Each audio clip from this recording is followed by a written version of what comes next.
Bonjour les sportifs connectés, c'est Jérôme du blog montrecardogps.fr. J'ai plein de choses à vous dire parce que aujourd'hui Coros déploie une grosse mise à jour sur son application et puis sur toutes ses montres GPS. Donc si vous avez une montre Coros, vous êtes forcément concerné par le contenu de cette vidéo.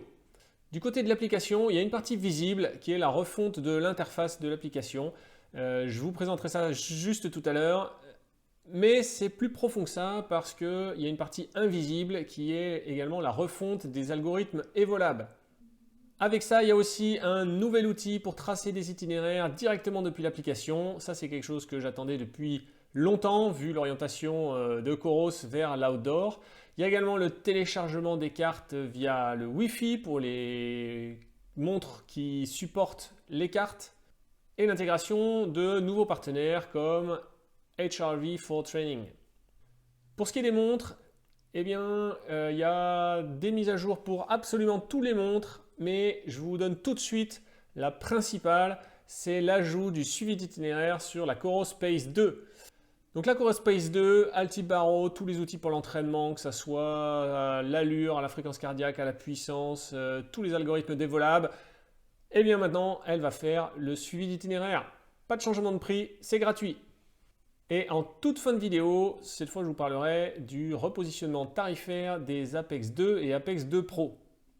En parallèle de cette vidéo, il y a un article sur le blog. Dans cette vidéo, ça sera un peu plus visuel parce que je vais vous montrer sur une Apex 2 Pro Kilian Jornet où se trouvent les nouveautés.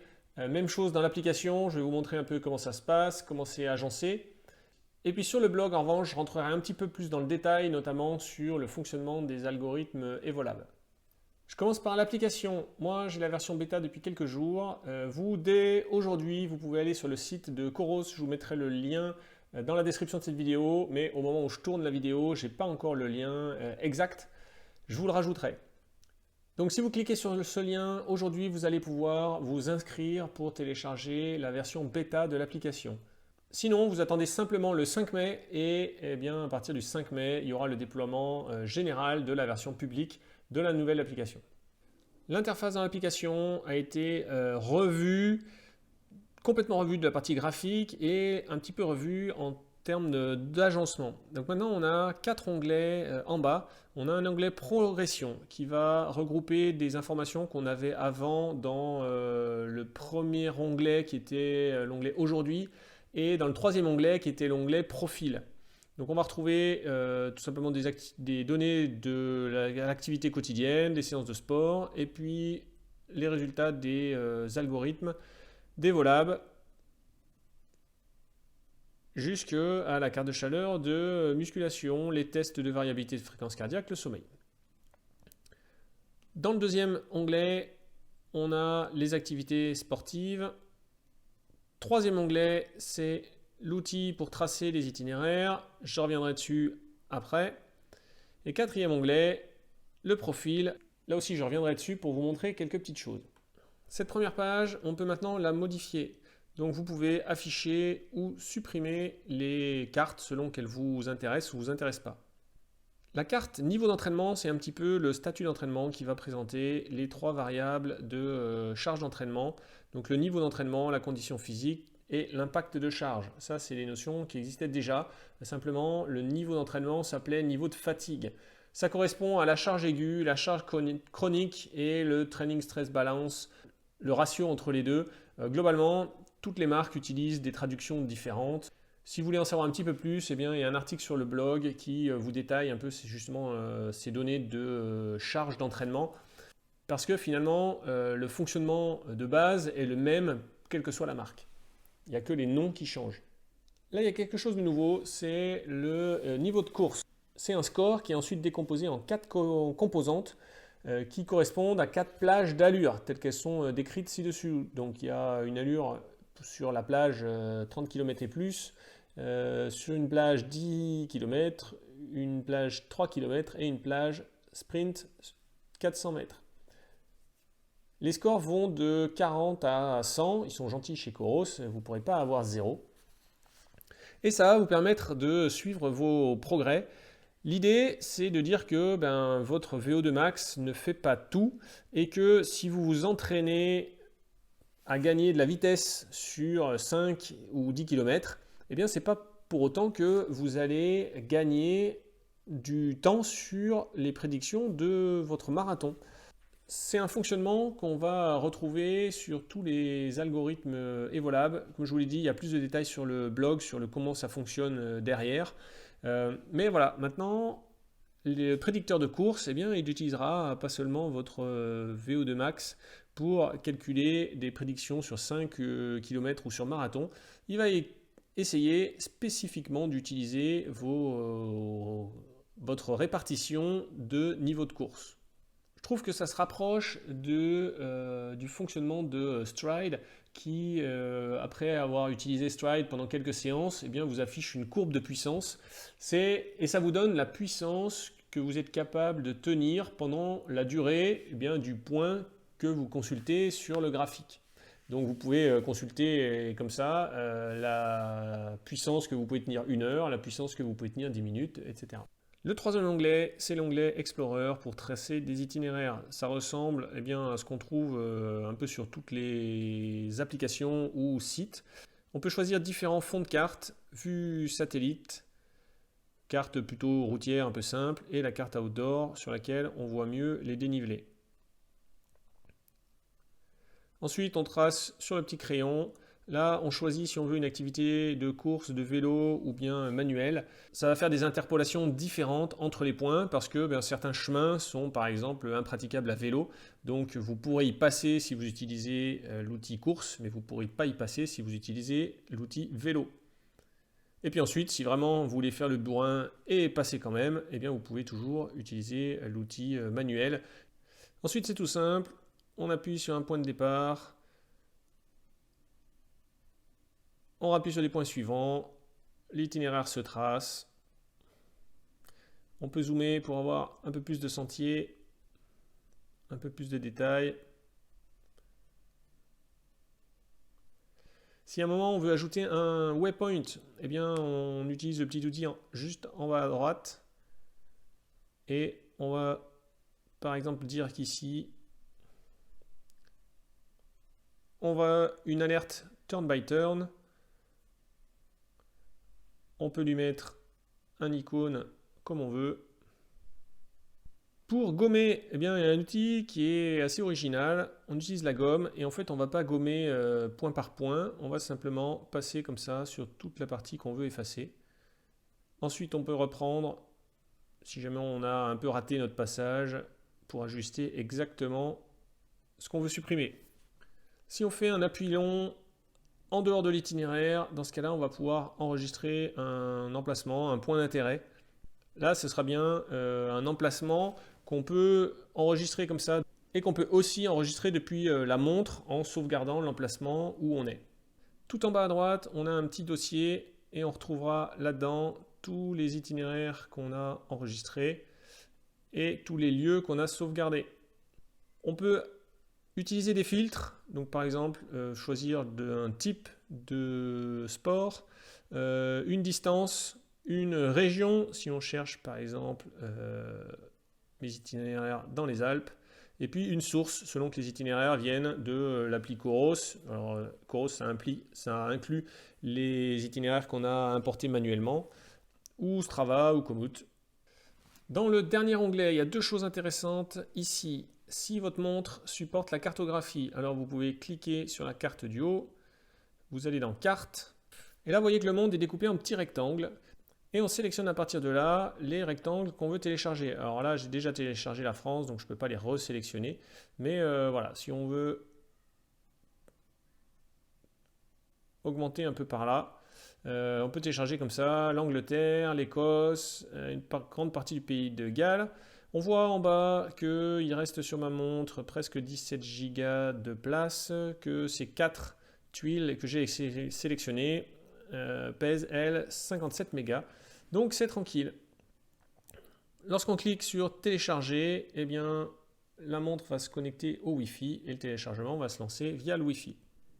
Donc c'est quand même beaucoup plus pratique que ce qui se faisait avant. Là on n'a pas besoin d'ordinateur, il suffit simplement d'un Wi-Fi. Il faut que la montre soit connectée au Wi-Fi. Ça va Hier, j'ai téléchargé la France, le Portugal, la Hongrie, la Suisse et ça m'a pris 15 minutes pour le téléchargement. Ensuite, presque tout en bas, on a contacté le support.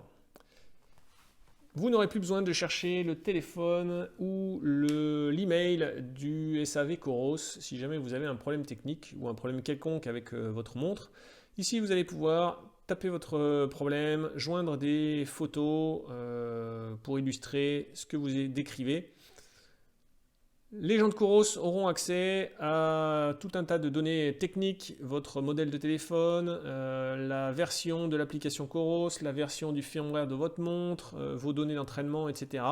Et donc ensuite, vous n'aurez plus qu'à envoyer. Je pense que ça accélérera la prise en compte de votre problème. On passe maintenant aux mises à jour sur toutes les montres Coros. Alors toutes les montres de la gamme actuelle. Pace 2, Apex 2, Apex 2 Pro et Vertix 2. Dans le menu général, au milieu de tous les profils sportifs, on a maintenant une entrée nouvelle qui est forme de course. Là, on va retrouver deux nouveaux tests. Le premier, le test de niveau de course, c'est un test de course, de forme de course à pied. On lui rentre notre dernier temps connu sur 10 km. À partir de là, il va déduire différentes plages d'allure et il va vous guider sur un test d'à peu près 30 minutes. On commence par une phase d'échauffement de 5 minutes qu'on peut passer en appuyant sur Back. Ensuite, il nous demande de courir 25 minutes entre 5,10 et 4,40, suivi de 3 minutes un peu plus vite, puis 3 minutes un peu plus vite, 3 minutes encore plus vite. Alors ça va aller comme ça jusqu'à ce que vous atteigniez 90% de votre FC max. Donc si vous l'atteignez au bout de la troisième phase, le test va s'arrêter là. Sinon, il va faire une phase 4, puis une phase 5 et après une phase de récup. Avec ce test, les données que vous obtiendrez, c'est l'allure seuil, la fréquence cardiaque seuil et la fréquence cardiaque max. La particularité, c'est que j'ai parlé d'allure, mais c'est en fait l'allure d'effort qui est utilisée. C'est la métrique que seul Coros utilise, qui est globalement, si je simplifie, une allure ajustée à la pente. Donc en fait, que vous soyez trailer ou jogger ou n'importe quoi, vous pouvez courir en gros quel que soit le terrain, puisque si vous ralentissez à cause de la pente, eh bien l'allure d'effort sera ajustée en conséquence. Deuxième test, le test de fréquence cardiaque au repos. Là, c'est tout simple. Il suffit de porter sa montre, lancer le test qui dure 30 secondes et à la fin, il nous sortira une fréquence cardiaque au repos. Si on prend ce test, eh bien, ça va écraser la fréquence cardiaque qui est mesurée automatiquement pendant le sommeil. Pourquoi? Eh bien parce qu'en fait, ça vient d'une petite approximation que font toutes les marques. La fréquence cardiaque au repos, c'est la fréquence cardiaque lorsque vous êtes complètement détendu, mais que vous êtes éveillé. Or, toutes les marques qui mesurent une fréquence cardiaque au repos pendant le sommeil, en fait, ils ne prennent pas une fréquence cardiaque au repos, ils mesurent la fréquence cardiaque minimale pendant le sommeil. Mais comme vous êtes endormi, ce n'est pas tout à fait la fréquence cardiaque au repos. Si on veut vraiment être puriste, eh bien, il faut que vous soyez éveillé, allongé, reposé, mais pas endormi. De même que vous avez peut-être pris l'habitude de faire un test de variabilité de fréquence cardiaque le matin quand vous vous réveillez, eh bien, vous pourrez maintenant faire un test de fréquence cardiaque au repos. La différence, c'est que la variabilité de fréquence cardiaque, c'est une donnée qui varie très rapidement d'un jour sur l'autre et même au cours de la journée. Alors que la fréquence cardiaque au repos, c'est une donnée qui évolue très doucement avec le temps, avec l'entraînement, la nutrition, etc., enfin toute l'hygiène de vie. Mais du coup, c'est un test qui suffira de faire tous les 90 jours, ou en tout cas au moins une fois tous les 90 jours. Comme les mémoires des montres ont augmenté, eh bien maintenant on va pouvoir stocker dans la montre jusqu'à 30 itinéraires et non plus 10 comme c'était le cas jusqu'à maintenant. Bien évidemment, ça inclut la Pace 2, puisque comme je vous l'ai dit, elle va recevoir le suivi d'itinéraire dans cette mise à jour. Bien, j'ai couvert tout ce qui était technique, mais ce n'est pas encore fini. Vous pouvez en profiter pour mettre un j'aime sur cette vidéo, et on passe maintenant au repositionnement tarifaire des Apex 2 et Apex 2 Pro. Alors, je vais consulter mon petit pense-bête. L'Apex 2 passe de 479 à 399. Donc, je vous rappelle, hein, l'Apex 2, c'est une construction titane, saphir, cartographie embarquée, plus tous les outils sportifs. Donc, eh bien, 399 pour une montre qui est toute neuve, qui a une belle perspective d'évolution par des mises à jour à venir. Eh bien, je pense que c'est un super bon tarif pour le coup. L'Apex 2 Pro, on passe de 579 à 499. Bon, là, le gain, c'est notamment le GNSS double fréquence. Donc là aussi, bon repositionnement tarifaire par rapport à la concurrence, que ce soit la concurrence avec cartographie de Garmin ou sans cartographie de Polar et Suunto. Et enfin, la réduction est un peu moindre sur l'Apex 2 Pro édition Kilian Jornet, c'est celle que j'ai utilisée pour vous présenter la mise à jour aujourd'hui. Là, on va passer de 599 à 549. Alors comment ça se passe si vous avez déjà acheté une Apex 2, une Apex 2 Pro? Eh bien, vous pouvez faire confiance à Coros, ils ne vous ont pas oublié. Coros va vous offrir, alors je ne sais pas encore par quel moyen, probablement un email en direct, ou peut-être quelque chose via l'application. Ils vont vous offrir un bon d'achat à valoir sur leur site. Vous pourrez par exemple acheter un nouveau bracelet ou quelque chose comme ça. J'en ai terminé pour cette vidéo. Comme je vous l'ai dit au début, si vous voulez en savoir plus sur le fonctionnement des nouveaux algorithmes Evolab, rendez-vous sur le blog. Là, je vous présenterai dans l'article un petit peu plus le comment ça fonctionnait avant, quel est le nouveau modèle, les nouveaux critères qu'il faut pour débloquer les algorithmes de performance Evolab. C'est-à-dire un peu plus de détails là-bas sur le fonctionnement. Ici, la vidéo, le but c'était de vous présenter les nouveautés, savoir quoi trouver, à quel endroit, et puis après le comment l'utiliser, eh bien ça nécessite un peu plus de description.